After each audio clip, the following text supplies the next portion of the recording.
What's happening, guys? Little Instagram live for you, about to start today. Just wait for everyone to join in. Woo! Here we go. Colossus, Sneaker. What's happening, people? Okay, we're back through the thousands. Right, so here we go, another Instagram live. Got some good guests today. This Instagram live is obviously not just about the huge names. They're about fighters coming through. Fighters who I believe are going to be future stars. Making sure that the fans can get to know them, get to understand them. And yeah, I know I should have kept the beard, but I lost it. So as we know, another 3 weeks of lockdown. But the good news is, when I woke up this morning, I realised that it's actually 2 weeks and 6 days left. And I really believe that if we all listen to the government, I think that after that, they have to let us back to some kind of normality. I know it's got to be safe, but we got to get going. We've got to get moving. We've got to get moving, but it's got to be right and it's got to be safe. So I hope everyone's well. Hope everyone's positive today. We've got a great lineup.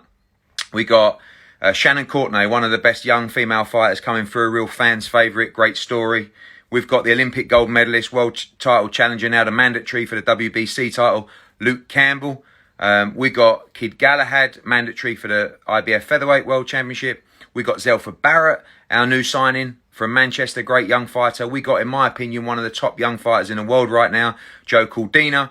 And we finish off with the special one. So we're going to get cracking. Shannon Courtenay, if you're there, which you are, these things are so smooth. We hope we get another one today.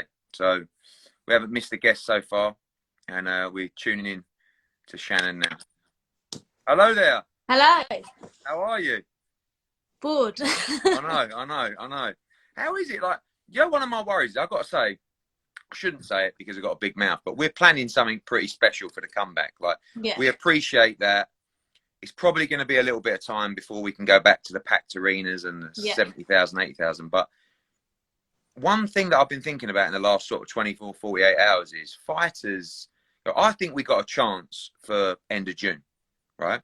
What, behind closed doors? Yeah, but it's not that far away. Do you know what I mean? Like, what's that? We're in April now, so what, May, June, so about 10 weeks. Yeah, something like that. 8, 9, 10 weeks. So like I was talking to AJ last night, and he was like, I really need 12 weeks from where I am because I haven't started my camp.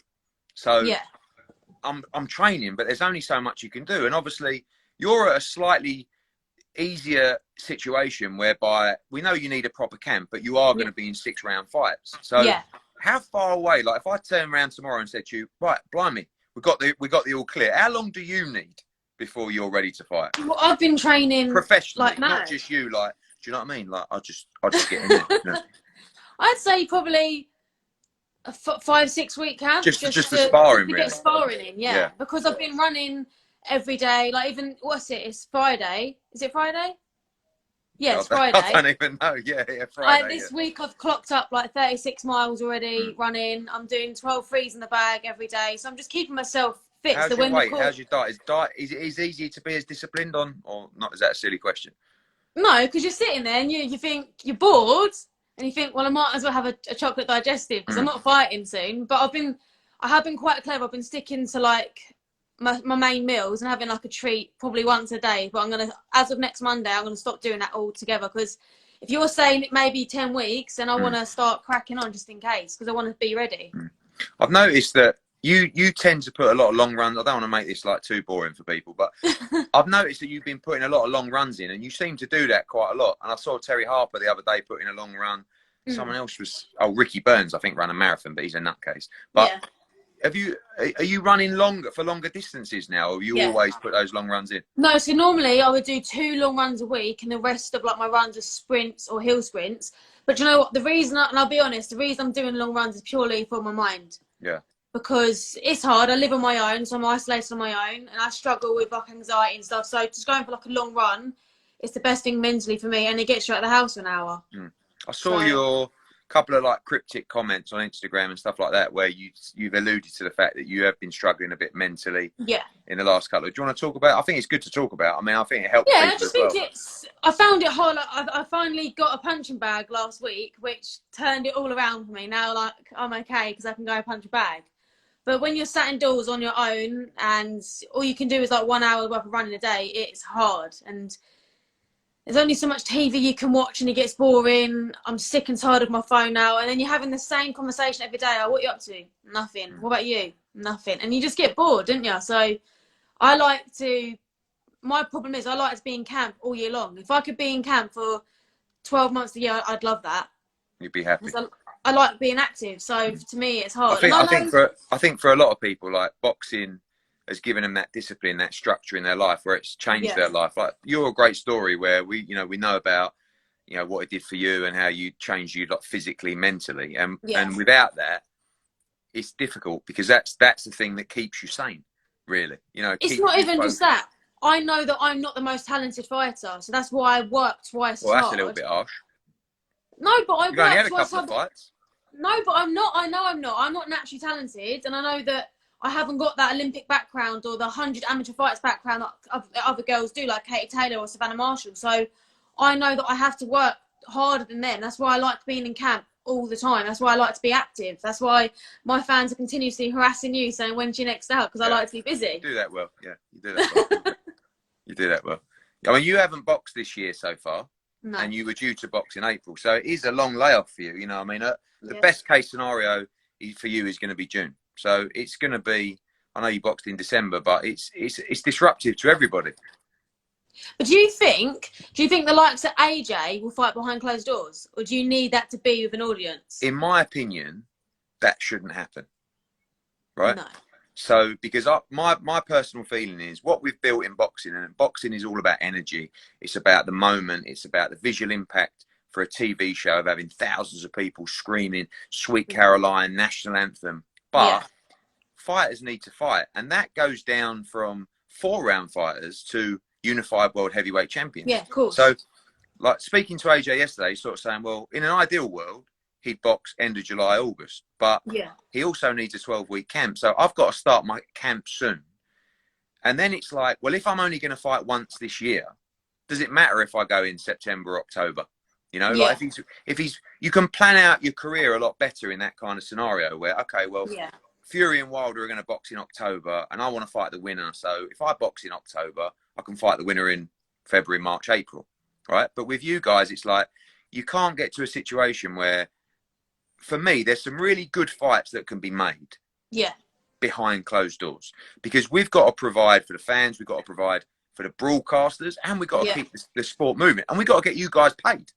That's what some people also don't understand. I mean, you're lucky enough that I pay very well, obviously, Shannon, and you're lucky enough you've got some sponsors as well. So you're okay till June, July, but imagine it starts going to September, October, but you know November. what? I've actually lost sponsors because of this. Right.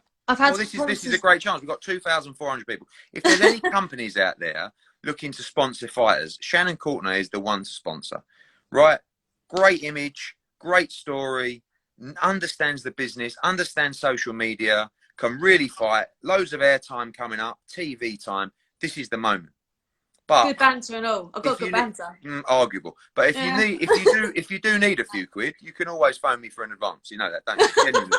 I've said this, no, but I'm serious. Like I say, at the end of the day, people can't be shy to come. We're here to help you as well. I feel like a 3-month delay is not going to be the end of the world financially for our kind of fighters, I hope. Yeah. But if it is, we've got to help them out as well. Everyone's got to help everyone. But I really believe that there's certain fights, and it might be, looking at our cards that have gone. Chris Congo against Luther Clay, right? These kind of fights, Fabio Wardley against Valili, Conor Benn, like these are the kind of fights that can be staged behind closed doors. Yeah. Once you start getting to the bigger stuff, for me, that should be in front of a crowd. But I agree. But it depends. Like Dillian White, I spoke to him this morning. He don't really want to wait till September, October, November. So if he has to box behind closed doors, then so be it. Because you can't wait. It's a short career. You're in your prime now, and you've got to. Someone said, "Let her speak, Edward." So sorry. I'd fight anywhere right now. If you said to me, Shannon, in 4 weeks' time, I'm having a show in the back of my garden. You probably used to fight down the pub or over the car park anyway. No. So, no? I don't know about girls from Essex, but that's not me. Thank you very much. Well, you're only from Watford. It's not exactly far. Still over an hour away, isn't it? Yeah, not at the moment. It's about 15 minutes down the M25 at the moment. No traffic. Listen, we've been racing through. We haven't even talked about your career. Last question. Talk about where you're at now. Again, people probably get bored of press conferences where I'm saying women's boxing at the moment, but it is incredible what is happening. The amount of fighters that are prepared to step up and have defining fights, incredible. Like you look at it now, yourself, you've got Ellie Scottney coming through. I think she's going to be a really good talent. And then obviously at the higher level right now, Katie Taylor, Terry Harper doing fantastic things. Savannah Marshall fighting for a world title. Chantel Cameron going to fight for a world title. It's the perfect time, isn't it? It's getting bigger and bigger now, especially because they've now put the Olympics back another year.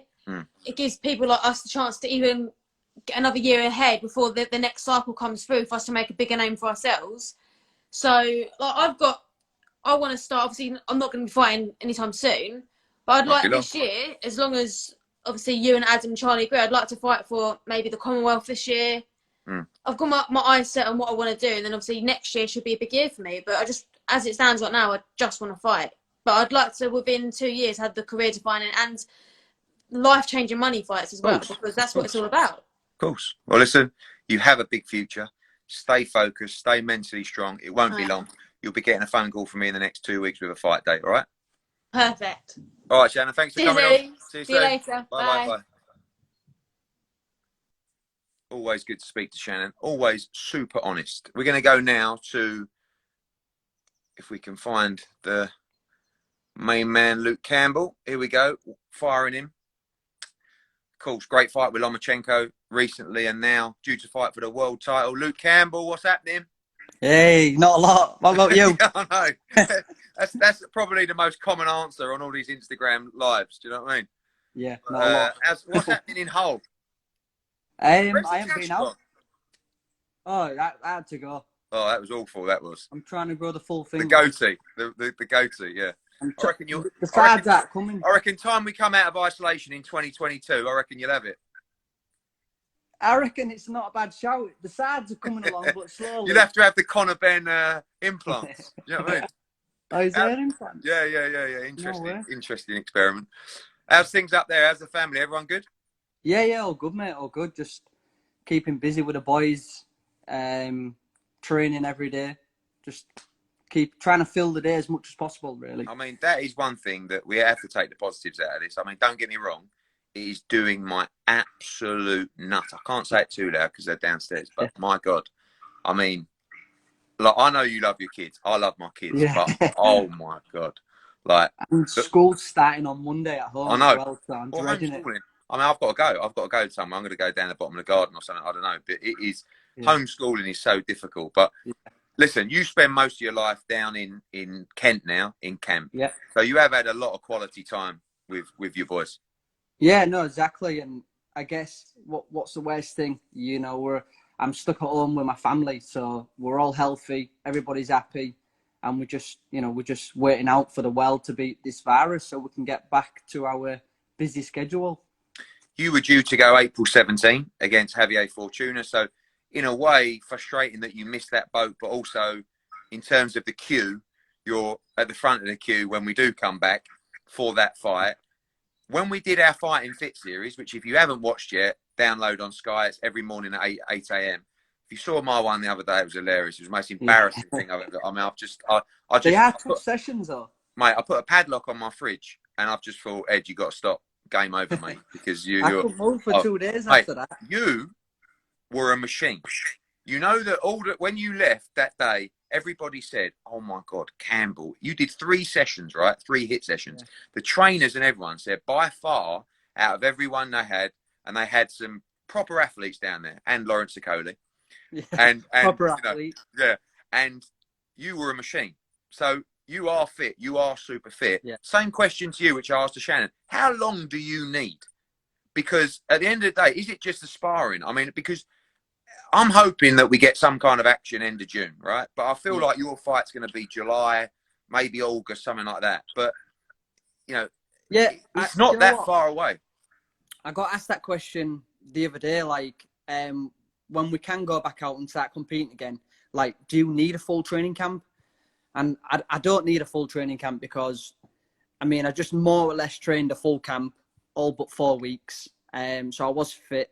And now I'm ticking over nicely at home. I'm doing hard sessions, medium sessions, and my level of fitness is decent at the minute. But obviously, I will need to go back, and all we'll need is probably sparring and some pad work. But other than that, we'll be good to go.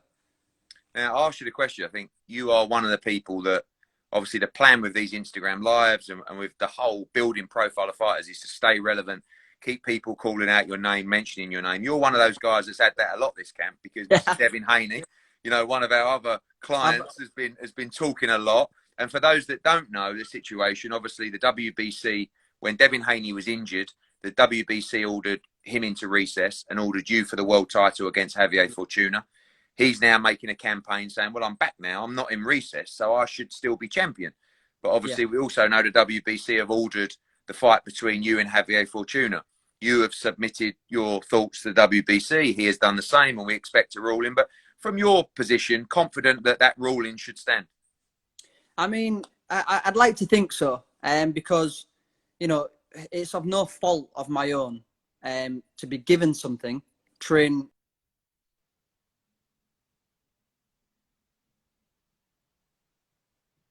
That's all right, got you. Yeah, so it's of no fault of my own that I've trained really hard for something. Obviously, with what's going on in the world, you know, freak incident of what's going on in the world, and then potentially I could have the world title fight taken away from me. So obviously I'd be upset about it. I get what Haney's done. You know, he's looking out for himself, and that's fine. But you know, when you've been given something and they're taking it away from no fault of my own, it is pretty gutting if they do that. But it is what it is. One way or another, I'll get there. You know, obviously we're waiting on their decision, but yeah. What's your thoughts on that, anyhow?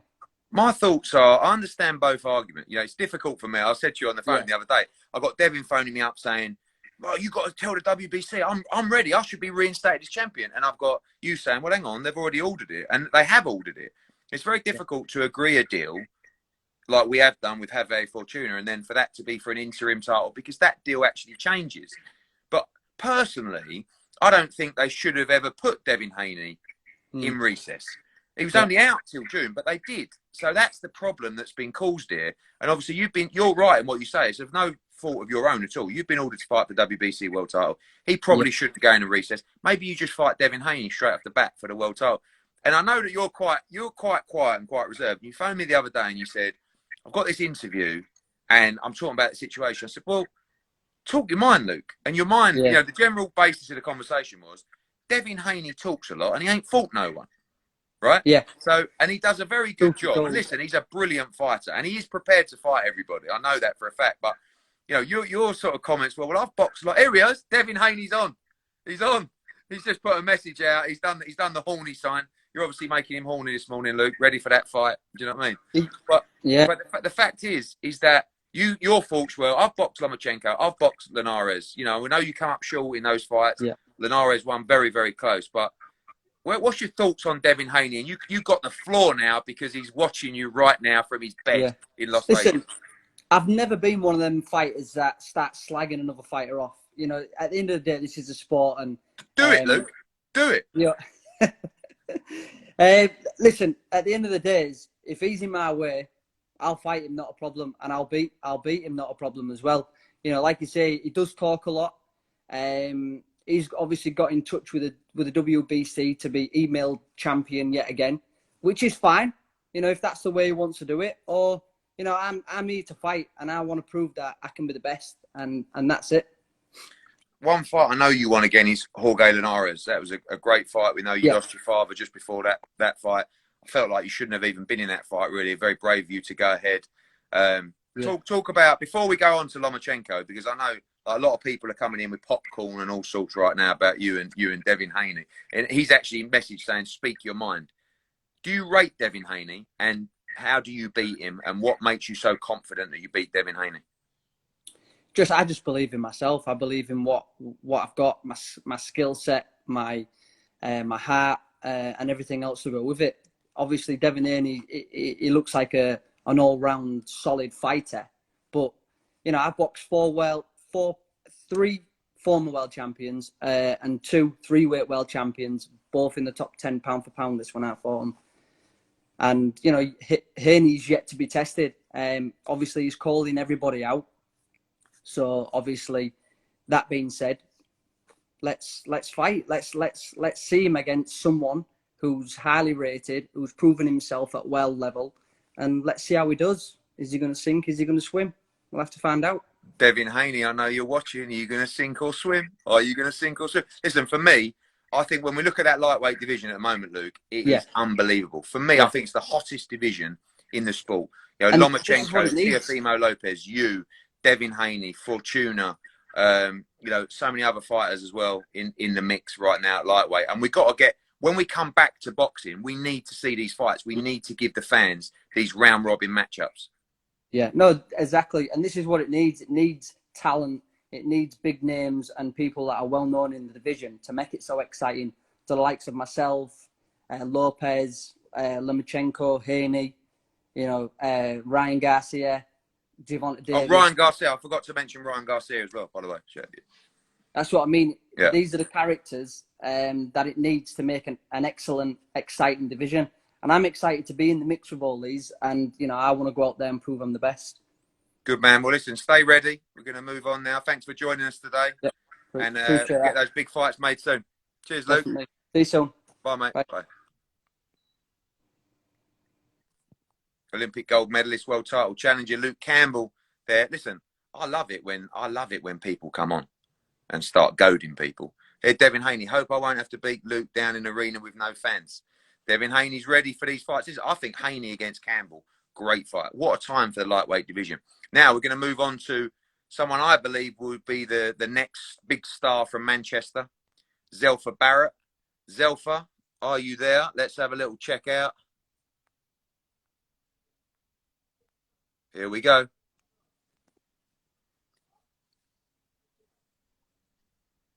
Yo. Yes. What you saying? How we doing? How's the Manchester Wi-Fi? Yo, it's all right still. It's all right. We just did a little whole Wi-Fi with Luke Campbell, and it was sort of like a little bit in and out. But how's things in Manchester? I've seen you've been staying very busy. Yeah, man. A lot of tough runs. The sun was out yesterday. Been on my bike. Been running. I'm ready. Like, you know, as soon as we can fight, I'm ready. I'm more than ready. Obviously, your original date, July 2nd, Manchester Arena. You are, the good news for you, Zelf, is that you are in the category of someone that can definitely fight behind closed doors as well as the big arenas. I know that at the end of the day, everybody wants to fight in the big arenas in front of thousands of fans, but you also need to fight. You also need to progress your career. You also need to get paid.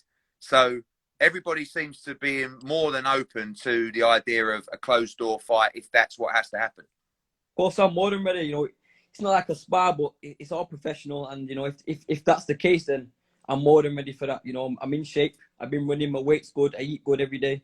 My mum looks after me with good food, so I'm ready. Do you know, a lot of people talk about, interesting you said there about spar. I know you're quite, listen, you're a flashy fighter. You're a reaction fighter. You're reactive. And I can see that you're going to strive in the big arenas. You live off that buzz. Yeah, you know? That vibe, yeah. How difficult is that to go in? And we saw with the UFC recently, like it was behind closed doors. We didn't really see the fire and the buzz in the matchups. Obviously, you haven't got the energy, but it's about being professional, isn't it? And I do feel that it's kind of like banana skin time for guys behind closed doors who could go in and, to be honest, like mess up their career by not being switched on at that moment. Of course, you know, but it's a job and it's my lifestyle. I live for boxing, so when it's all said and done, I'll be ready. And it's like I say, it's my lifestyle. I've nothing else I can do. Boxing is my life, so if that's the case, then, you know, I'll just take it on and I'll do it, and I'll look good doing it in front of 3 people. Yeah, exactly. Well, it'd definitely be more than 3, but might not be 2 anymore.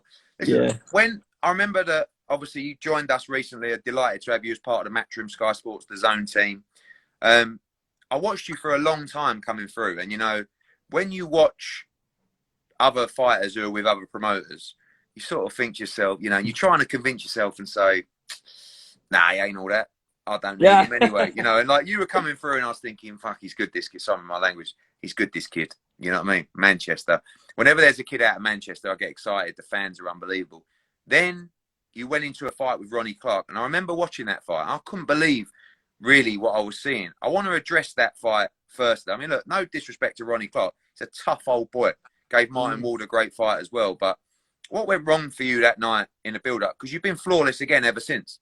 Of course, you know, when you look at my performances against Woodstock and McCory, I'm a different fighter. I took the fight in 3-week notice. Never done 12 rounds in my life. Never. I sparred twice, Jazzy Dickens and a kid called Eli Murphy. Only 6 rounds. So it was like more of like risk or reward. Like, I'm a fighter, so I'm not going to say no. And, you know, I thought I was going to prevail. And, you know, it's come up that I wasn't fit. I was like, from like round 6, I was just coasting and just trying to do anything I could do. You know, and I got a lot of... He's the kind of guy that you're going to get found out about if you're not fit. Of course. He's a proper rugged geezer. Of course, you know, and like, you know, I wouldn't change it for the best because it's maybe who I am today. It's maybe the man I am today, maybe the fight I am today. So I just know now preparation is key. And me generally I believe I'm the best in my weight division.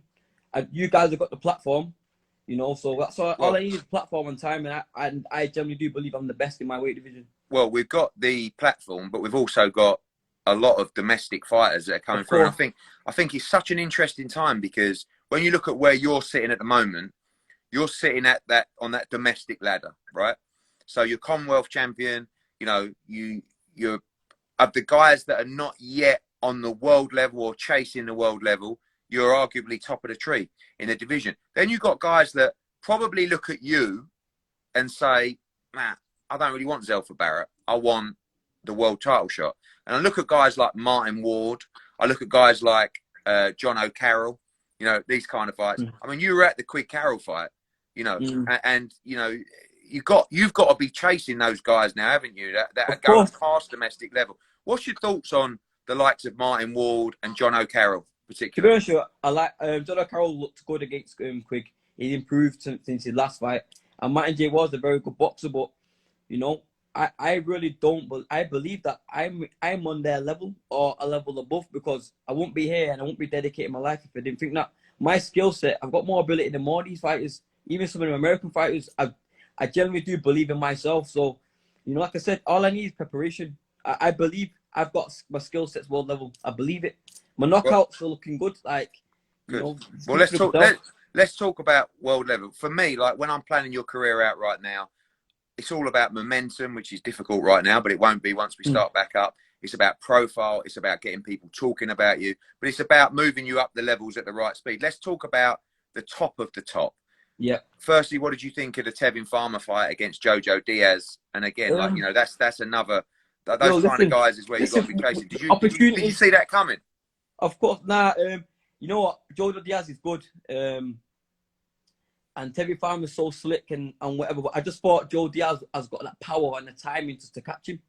And, you know, and Tevin Farmer, you know, he said he didn't have the best camp or whatever. But I generally do believe Jojo Diaz will beat him again. And they're the kind of fighters I'm looking at and I'm watching because I think I can do what they can do.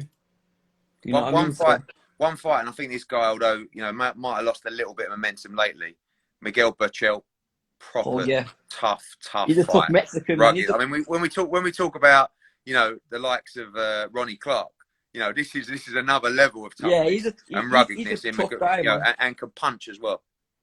Of course, but you know, I just believe styles make fights, and if that fight was happening, my style would be all wrong for him. Movement, fast. You know, don't get me wrong, he's relentless in his own way, and he's a world champion, of course, but me believing in myself, I believe, well, yeah, if the opportunity was there at the right time, I can beat him. Talk about Manchester quickly, because we have lost a couple of great fighters in you know, their careers coming to an end in Anthony Crolla and Scott Quigg. And when, you know, both of those guys who boxed recently, we had a great crowd for Quigg, but we had a really great crowd for Crolla, and we had Katie Taylor in there that night as well. You got it on a plate in Manchester, haven't you? I mean, like, it is for me. We talk about great fight cities, and Newcastle's unbelievable, Leeds is fantastic, but Manchester's historic. You know, I remember going up there, you know, obviously with you know, Pat Barrett days, but also with Michael Brodie. Like, I remember going to the G-Mex watching Michael Brodie against Injin Chi. It was unbelievable, and Manchester's always really been the hub, you know, for British boxing. So really, for you, it's there for you on a plate. If we can build you, the city can really get behind you. Of course, you know, there's two fighters that have left the sport, like you said, Scott Quigg and Crolla, and you know, they they need someone to fire the light, you know. And I believe I'm the fighter to do that. And like, there's no crowd like a Manchester crowd, man. It's like, it's the best feeling in the world. I boxed at the MEN and I done a 6th rounder and I thought I made it. You know what I mean? So I genuinely do believe with you guys, I'll be a world champion there. I'll win a world title and my name will be in the bright lights. I genuinely do believe it. Well, that is the plan, my friend. That is the plan. Of course. Look forward to having you back. Be ready for the end of June. I'm ready, man. Look. That's all I know. Look at those guys. Levels. I'm ready. Levels. Right, be ready, Zelf, and I'll speak to you soon, man. mate. Thanks for coming on. Thank you, bye. Cheers, mate. Zelfa Barrett there, Commonwealth Super Featherweight champion. Great fighter. Great chance for him to do something big in Manchester. Right, we are going to go to now, I believe, to Kid Galahad. Kid Galahad, are we...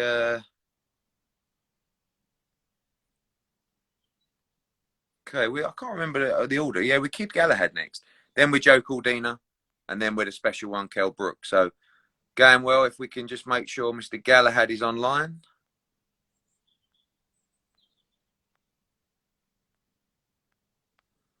If he's not online, we're going to switch up the timings because I want to make sure we go smooth. Kid Galahad, if you're online, stick in the old request. Right, you know what we're going to do? I know he's online. He might not have done his hair. We're going to go Joey Caldina. You're the Matchroom Boys, social media. If you're online listening, tell Kid Galahad we'll come to him after this man, Joe Caldina, which I deliberately. I should have baited Zelfa Barrett a little bit more about you in that little. Well, I thought you were going to mention my name. No, I was going to, but I didn't want to get any beef going because I want to keep you two apart just for a little bit. You know, I think that's a mega fight that's going to be mentioned. Firstly, I'll go backwards on him. What do you think about Zelfa Barrett? Good fighter. I've watched him for a while. Obviously, I know he's good mates with Lyndon, and even when I was an amateur, I used to watch him. He's a good fighter, man. Good. I think, Joe, like one of the things that people talk about is when you come down from lightweight to super featherweight. I think when you first come in, shout out to Whale Protein, by the way. Shout out to Whale, unrivaled sports drink. You know, when you come down from lightweight to super featherweight, for me, I was so pleased with that because when you came into the sport in the professional ranks, you come in at super featherweight, you moved to lightweight as well. And you went on, you won a British title at lightweight, no problems. But I was so pleased with not only how you boxed against Tinoco in Monaco, but how well you made that weight as well. And you feel that that's going to be the weight class that you're going to go on and challenge for a world championships at. Yeah, I believe when I was at lightweight, I didn't get out of first gear, sorry. And I beat everyone in front of me very comfortably. And I was just making weights too easy. I was going to the gym the week of the fights and I'm only like a pound, 2 pound over. And Tony's keep telling me you need to move down. So obviously I was just brushing that aside. But obviously when you start stepping up the levels and you start moving towards European and world level, they're all big guys and they all can punch, they all fit, they're all strong. And that's when the weight is going to be the big difference. So I just thought, let me try it out, see how I get on. And to be honest, I made it just as comfortable as I made lightweight. So for me, it was the best decision I ever made. I don't want to embarrass you, but for me, you are probably, I think, one of the top young prospects in world boxing right now. I think prospect is maybe a little bit of the wrong word because, like I say, you're already world ranked, you've already won British titles, but I think you're ready now to take that step for a name, you know, top 15. We know you were due to box early May in Cardiff. That's more likely to be either behind closed doors at end of June, July, or even running into August as well. But where do you feel you're at? Because I know it's like you never call anyone out. You never have any smack talk at all, which I like because I think you've got a great image and I think you're going to be a great ambassador for boxing, particularly in Wales. But for me, the way you breeze past Tinoco and those kind of guys, I really think, Joe, that, and I know we're led by Tony and the guys in the gym, but I really think next should be that kind of name. We looked at likes of Johnny Gonzalez and, you know, those kind of names. I don't think you're far off fighting for a world title. Yeah, well, you know the names that we were looking at, and there was 3 of them that was ex-world champions. So for me, that's that's where I want to be. I want to be in that mix. I believe the talent I got is good enough. I work hard. Obviously, you know that. You speak to Tony quite often, and I'm one of the hardest workers in the gym. So for me, and not only that, I've sacrificed so much of my life. Not just for the boxing and the going out and all that sort of stuff. I've sacrificed staying home with my family. I live away up in Essex with Tony. I actually live with Tony. In Tony's house. Yeah, in Tony's on the side in the garage. So I've sacrificed so much, and I believe that I'm capable of beating the world champions right now. There's one that is like that, and I think, okay, a little bit more time. Who's that? I'm realistic. Birchelt. Yeah, I'm realistic. I'm not one of them. Yeah. Just to say, oh yeah, well, you don't need I believe to in gamble. myself. No, but you of course. don't need to. I mean, look, everybody's got to gamble at some point, but for me, you gamble when it's the right time to gamble, and exactly. to put you in those kind of fights. I believe you can beat Jojo Diaz. I really do, and I believe you can beat Miguel Berchelt. But what the thing is why now? I think everyone's going to be under pressure when we come back to have those compelling fights, and that's good for you because I think you're ready for it anyway. But like again, it's just a case of pulling the trigger at the right time, but also understanding that you can't. You coming out of that Rio class, with Buatsi, with Josh Kelly. You got Kelly stepping up to fight Avanesian. That's a proper test. Buatsi not going to be long. You got a Coley's fighting for the world title. So it's almost like you got to stay relevant with those guys and move at a similar pace. But it's when everybody feels you're ready. But I honestly think you're going to be fighting for world titles in 2021. Yeah, well, I was hoping to get it towards the end of this year, but obviously we never knew this was going to happen, and obviously everyone's in the same boat. So 2021 is definitely I'm looking to fight for a world title, and not just fight for it, win it, and defend it. Like you said there, I believe I can beat Jojo Diaz, even Berchelt, but he's the one in the division that you look at and you think, okay, right, maybe I need a couple more world level fights. And then we take him on once we've had that and the experience at that world level. But I believe I can beat Jamal Hearn, all of the world champions in the super featherweight division. So I think I'm ready now, and I've sparred world class opposition all my life. Do you get me? Even when I was an amateur, you had Kevin Mitchell coming to spar us and things like that. I sparred hundreds around with Luke Campbell. You spent many rounds. Yeah. Luke Campbell, I sparred hundreds around with Luke Campbell and picked so much and learned so much off of Luke. And I believe I'm ready. Talk about that relationship with Tony Sims, because one thing I've noticed about you is, and I don't know whether it's just you're expressing it a lot more, but you've always been quite a quiet guy, but you've gone particularly focused now. I know I've noticed that your faith is very strong as well, and I know that's a big part of Tony's life as well. But a good solid trainer-fighter relationship with you and Tony Sims, and seem to be gelling really, really well. Yeah, I speak to Tony, like even when I'm home. I've been home now for the last 3-4 weeks, and every night he'll send me a new fighter to watch or a new fight. I spoke to him yesterday. We were on the phone for about 40 minutes and just going through fighters and different eras and whatever else. And when I first got in with Tony and started working with Tony, it was just we gelled straight away. And for me, it wasn't about he looks good and he does all this. It was just the advice he was giving and how he looks after his fighters. And for me, that's what I needed. I'm moving away from my family. I don't need no one coming and sort of taking me for a ride. That he's solely into his boxes, and that's what I love. He's up in the mornings with us running. He does everything with us, and obviously I live with him, so I'm spending the most time with him. And even now and again, he'll just say, "Oh, Joe, come in the house. I'm going to watch a fight. Do you want to watch this? We'll be watching this show." So that's what I love about Tony. He's a proper man.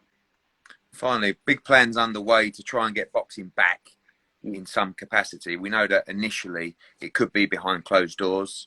How does that sit with you? We know, like, you got to fight. That's at the end of the day. But I really feel that sometimes when you get that kind of environment, fighters can slip up, whether they haven't had the right camp because they've come back, or whether they just can't lift themselves for that performance at that particular time in front of 40 or 50 people in a weird environment. You know, it's a bit like, you know, when you boxed on the big shows, the AJ show, sometimes you box a little bit early and there's not really many people there and you can't really get the heart or the adrenaline going to produce that performance. But for you, just business as usual, just something you've got to go through and try and reach that performance. Well, if obviously you speak to a Coley, Buatsi, Josh Kelly, all them fighters, you ask them some of the shows we've been on in the amateurs and how many people are there. And some of them are like horse stables. It's unbelievable, and we've boxed all around the world, Kazakhstan, with actually no one there apart from the coaches and some of the other boxers. So it's no different to me. There's someone across trying to punch my head off, and I'm going to try and do the same with him. So it's not an issue for me fighting behind closed doors or in front of 80,000 people. It doesn't matter to me. But the one thing is, and that one thing I'll be concentrating on is getting myself close to a world title. So that's my motivation, and giving my kids whatever they want in the future. So that's what motivates me, and that's what gets me up every morning when I'm running and in the gym when I'm training. So that's what I'm focused on. Good man, Joe. Class words. Stay ready. I know you will be. Won't be long, mate. Of course. Won't be No, long. I'm ready. Always. Good man. All right, we'll speak soon. Everyone's showing their muscles off today. This is making me feel sick. All right, Joe. Take care, mate. Ciao, mate. Bye-bye. Joe Caldina there. For me, just such a brilliant prospect. Joe Caldina against Jojo Diaz. Oh, go on then. Right. Kid Galahad, are you in the house? I can't find Kid Galahad.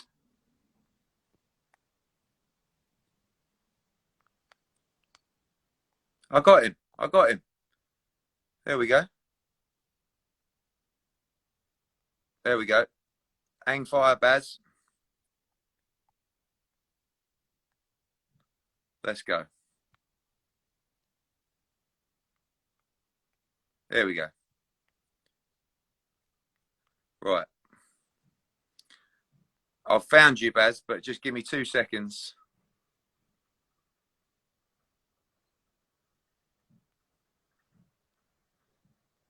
Stand by, people. Stand by.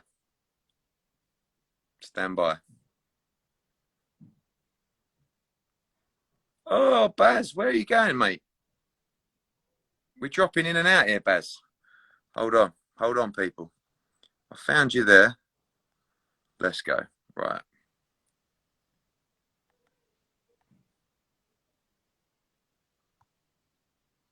Every time I come out, Baz, you disappear.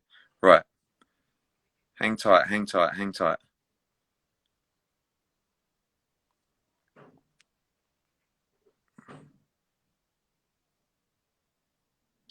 Oh, man. I got you there. So. Oh, Bazza.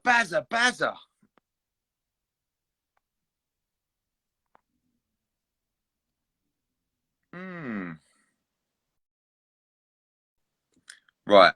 I think this is actually my fault, which I feel bad for. So let me just crack on. Someone says, I'm getting a lot of stick here. Baz, send that invite again. Kid Galahad in the house. A lot of nice comments from Mr. Calzaghe.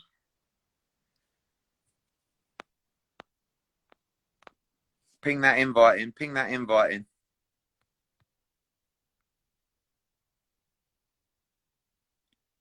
Gotcha. No, I've done it again. Oh, I've done this again. Do you know what? I've piped the wrong person in. He declined me. Stay there, Baz. Right. Now we're good.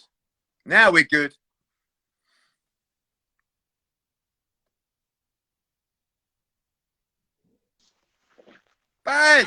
Hey, What's happening? I'm good. How are you? Baz, do you live in a living, ring? I'm living in the gym. Is I've that been quarantined here. For the last 4 weeks, I've been stuck in here, training every day, grinding. First of all, is that true? That's true, honestly. Really? Listen, Is that the Ingle gym? Ingle gym, show you. Wow. Look, You got the keys. You got your bed. Look, you got your little pillow there. everything, my iPad there. Look. Nice. Listen, Yeah. I was the OG, I was the big man.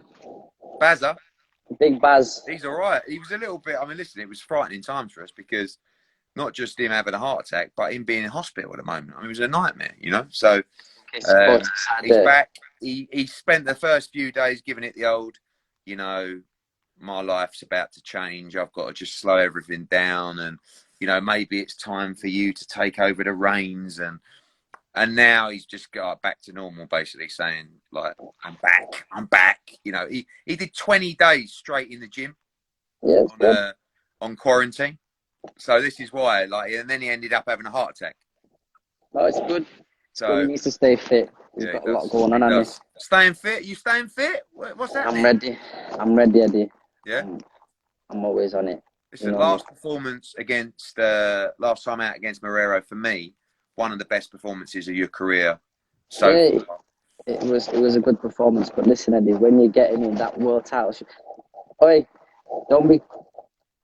don't start, Eddie, with this trying to big up this kid from Leeds. Because you know I'm the number one featherweight. The Wi-Fi you know must this, be bad. Eddie. The Wi-Fi you know must this, be bad. Eddie. I don't know why you're bigging up Eddie since you've had him. This is a situation, right? So Warrington wants to unify. You want to fight Warrington, right? Yeah.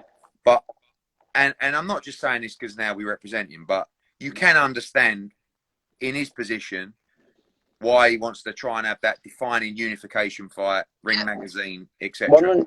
100%. But Eddie, can who? Who's he fighting, Eddie? Kanzu. We don't even know who he is. Well, he's going to be the WBA super champ. He's going to be fighting for the Ring Magazine belt. He's not the champ, Eddie. Eddie, that's like saying Canelo is super champion, WBA super champ. He's not. Callum Smith is. That's like saying that heavyweight kid, that car. Yeah, but is heavyweight champion of the world. But you got Santa Cruz, who's moving up. So really, you're going to try and get him the title. That's what you're going to do. Yes. He's not fighting a unified champion. You're going to try and get the title. He's not fighting a unified champion, but he's fighting a world champion. He's not a world champion, Eddie. You're going to make him into a world champion. Do you think you beat Josh Warrington last time? My honest opinion, I know I beat him, and I know he knows I beat him. Do you think you did enough? He knows. Do you think you did enough? 100%. Even you tweet, Eddie. So don't be trying to come with that one, Eddie. Now you've got him, Eddie. Don't be trying to that one with me. I thought Warrington won by 4 rounds, personally. Now, all right, okay, Eddie. But it was a close fight. But do you feel like, listen, what I'm saying about the Marrero performance is, that was conclusive, right? And I do feel like sometimes, you know, when you put those performances together, there are no arguments. Do you know what I mean? Yeah. Do you have any regrets in that fight? I know you weren't particularly well going into that fight either. I know you don't want to talk, like, you haven't really talked about that, but we don't want to go down that path, Eddie. We don't want nothing. But listen, let me just say, Eddie, in this rematch, when I fight him, trust me, Eddie, he ain't going past 8 rounds. You 100%. Believe you stop Josh Warrington next time? Honest to God, I know I will stop Josh Warrington, and I know he knows that. Who do you think is the best world champion at 120? Heavyweight division. Only 26? Yeah. Me, Josh Warrington, then Gary Russell Jr. Do you think Josh Warrington's the best out of the champs? I think he's the second best after me, yeah. The champs, yeah? Yeah. He's the second best, 100%. What's your thoughts on Shakur Stevenson? Shakur Stevenson's very good. He's solid. He's good. I think he's good, but I just think he needs a bit more seasoning. You know, I don't think he's ready. Because realistically, what world champion, at that level, who's he beat? The best name is beat. It's not really been, you know, really anyone. He's confident, though, isn't he? Yeah, of course he is. He's young, hungry, and he's confident. You know, he comes from a good pedigree. And, you know, he's going to be confident. He's got all them kids behind him, bigging him up, saying how good he is. And he is actually good. But I just think he's not ready yet. He just needs a bit more seasoning. And he probably will end up being one of the best fighters. How highly do you rate Gary Russell? Because when I was speaking to Warrington and stuff, like, they fancied that fight with Gary Russell. I rate Gary Russell. I think he's a quality. Eddie, they say they fancy it, but they don't fancy shit. They do. No, they were up for it. Honestly, we tried to get that fight. It's like the same. Look, it's one of them ones, Eddie. We fancy it. Eddie. You know, really, we want to get us that fight, Eddie. Get us that fight. Make it happen. It was one of them ones. I don't think you and Warrington are ever going to get on, to be fair. I don't think you're ever going to be. No, we're not. We wouldn't do it. Finally, Baz, what's quarantine life been like for you? Is it basically, it's exactly, you're always in quarantine? Yeah, it's just the same, isn't it, really? You can't go to Costa for a cup of coffee. Other than that, it's been the same for me, Eddie, really. Just need the boxing to come back, don't we? Well, it'll be back soon. And listen, whatever happens, you are mandatory for that title. Mandatory, you won the final. 100%. I'm glad I just got that fighting before all this. Okay. I'm lucky, Anna. I'm lucky. You're in a great spot, Baz. Whatever happens, mate, and we've got your back. Don't worry. All right. Then, well, God bless him. Take care, my man. Thank Stay you. safe Appreciate in that it. Ingle gym. Take care, man. Thank you. Mate. Appreciate that. He wants it, old Baz, doesn't he? He wants that Warrington rematch. We got the special one. Yes. This is it. The last 10 minutes with the special one. Former IBF welterweight champion of the world, Kel. We're here. Baby! Yeah. What's happening? We just had Baz on. I don't know if you see. He's asleep. How are you doing, Eduardo? He's in the gym. Eh? Kid He's Galahad. in the gym sleeping. He's like a rat. Oh, he is, isn't he? He can't Proper get gym out of rat. the gym. How's things for you, mate? I know you must be. You got 3 daughters. fucking I've got 2 crazy. daughters, mate. I've got these 3 little girls running mad. 8-year-old, Right. 5 and 1-year-old. Can you imagine that, Eddie? You know. You've Right, got I sent you a message last week. I was like, mate, do you want to come on Insta Live? You just put no. You're like, no, mate. I said, why? I know I said I was busy last week, Eddie, but you didn't have to get me pala. Mate, you're like, I know. But you're like, as soon as you said to me, no, I'm busy, I was like, busy? How can you be busy? Right, that's it. I'm going to get Amir. I'm going out of my head from when I wake up, Eddie, they're there at my feet. Let's do this, let's do that. We're doing that Joe Wicks in the morning, keeping him fit. We're non-stop. The thing is with you, like, it's a bit of a blow for you because you were on a great run, like, physically. Do you know what I mean? I mean, I know that, you don't actually look too heavy, but you're not obviously where you were in your life. It's hard, isn't it? Of course it's hard, because I know with horrible. you, the one thing with you, which you love more than anything, is food. Yeah. Food. And I know. But when you're bored around here, what do you do? We're all stuck at home. You got a fridge.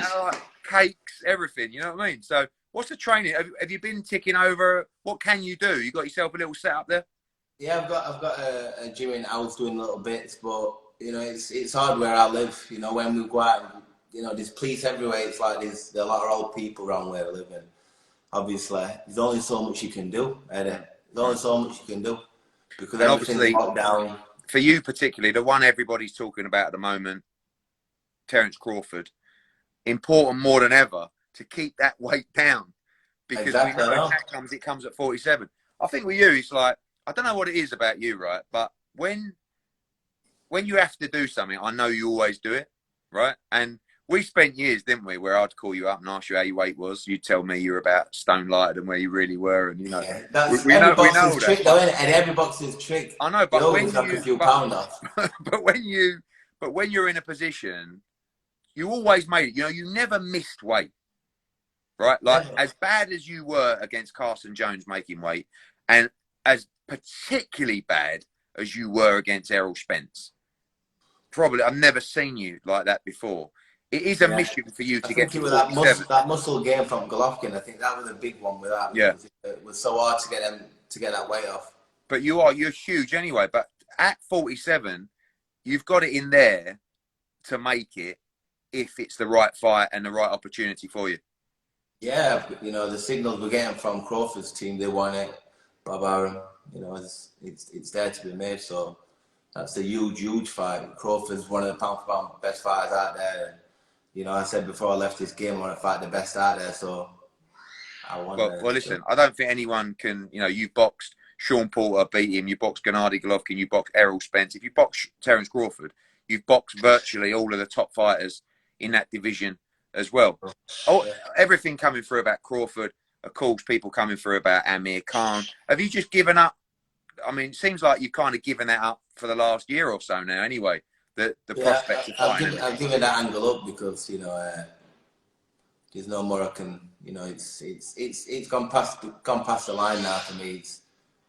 you know, I've done everything what's been asked of me to make it happen. Still Pe- got nowhere. People talking about Liam Smith, right? Liam Smith's a smart guy. Like, he understands the business, right? Yeah. And he likened the situation of Amir and you to you fighting Liam Smith, where it's like Amir wants Manny Pacquiao, you want Terence. I know, but he's probably right. But with me and Eddie, me and Khan, you know, we can talk. When the money's right, we make the fight happen.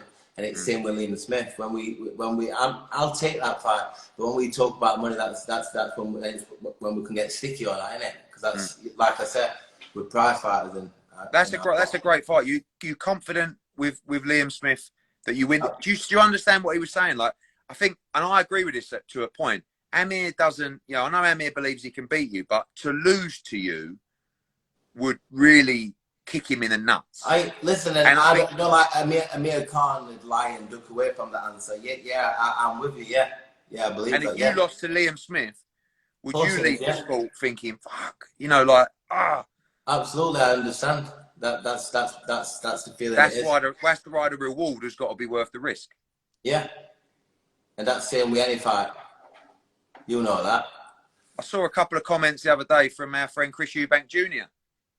Yeah. I don't know if you saw them having a little pop saying that you were a little, you know, he says he wants Golovkin now because he's there for the taking. He's there for the taking now, yeah? Yeah, now you can fight. He didn't have the pen, did he, and the balls to do when it got presented to him. You know what? A lot of people talk about that. It's like, I don't think it's easy to look back on something and say, yeah, shouldn't have fought Gennady Golovkin. And to be honest, if you hadn't have busted your cheekbone in that fight, then I don't think we would have looked back on it in the same way. But people have to understand, you were in a position when you beat Sean Porter, no one wanted to fight you. You had an opportunity to fight Jesse Vargas in a unification. The pound went the other way. The money was shit. Yeah. And it was just, we were in a situation where you're coming off the injury, you know, you were stop-start, and it was like, that opportunity. I remember I was in the garden and it was like, mate, do you want to fight Golovkin? We knew you shouldn't really be at welterweight. And it was just one of them where I think people don't really understand the balls in that fight. And you done well in that fight. I did. Like, I think I think you've got to look back on that fight and think, if you hadn't busted your cheekbone up in that fight, like, and by the way, he was at his absolute prime. He was at his prime. Look at balls I had getting in with him. Fronting him up with that uppercut. See that one, Eddie? Right, that was one of the most electric 3 rounds I've seen, because I've got to tell you, after 10 seconds of that fight, where he backed you up and he hit you with a left hook and he hit you with a body shot, I heard the body shot and I was like, oh, mate. And you've done so well in that fight to come through it. But for me, I really feel like unfinished business, you know, where you had a stop-start career, you won a world title, you've been in huge fights, you sold out your own football club. I've never had that momentum, have I? No, you haven't. But I still feel like after your last performance, you've got that momentum. For me, I know we want the Crawford fight, and I know it's there, and I still think that you've got world championships in you at 54 as well. Do you know what I mean? And I almost wish there was a 50 weight class, because it's kind of like that's your magic number, isn't it? 50, 51. Yeah. But, you know, for me, I would love to see you go on and fight for world title. I believe you beat Texiera. I believe you beat Rosario. And, you know, for me, I would rather you fight. But we can't turn down a Crawford fight. Of course you can't, you know, and look, you know, me on my game, and obviously them extra few pounds, we're going to have to wait and see me sat here now, but, you know, what I was doing for the last fight, I lied to her and everything else. If I got in there with the same app, you know, I'd give him a real fight. You know that, Eddie. Listen, you're a quality operator, mate. It's good to see your face, mate. It's good to see your face. You're where it all started for us. I know. You know, we've come along well. Times sitting in... Mate, I know, look at all those belts in the background. Great memories. We've done it from Hillsborough Leisure Centre. Hillsborough Leisure Centre, me and you, Ed. All of the lights. Hillsborough said, love more on do, out to beat. The Sean Porter victory in LA, that's still massively underrated. The kid's come on, he's like top level against everyone now. Yeah. But, you know, you have been a stalwart of British boxing. You are still there. You have a lot left in the tank, my friend. And we'll be there backing you every step of the way. Thanks for coming on. Yeah. Quick shout out to the UK fans. The worldwide fans. Yeah, we've got to keep tuning in. And we need to... I don't know what to say, because nobody's ever seen this, what's going out in the world. What do you do, Eddie? Are you Stay coping? safe. You stay safe. You look after your How family. are you coping? I'm not coping, but what else can you do? You get up every day. You be the best version of yourself. You keep switched on. You keep acting.